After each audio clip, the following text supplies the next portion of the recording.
সেটি আসলে কি? আমার আম্মু সবচেয়ে বড় শত্রু হচ্ছে মোবাইল ফোন।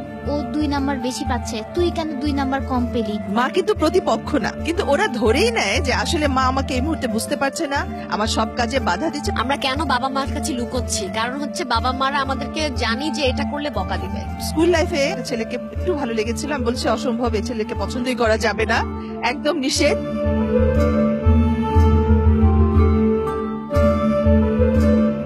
আমার যাকে পছন্দ হবে ওটা ডেফিনেটলি মার জন্য একটা বিগ নো।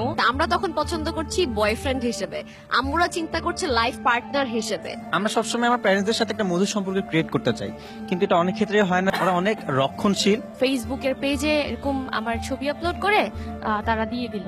আমার ভাইরা জানতে পারলো, মা বাবা সবাই আমার এগেইনস্টে। তারা বললো যে না, তোমারই দোষ।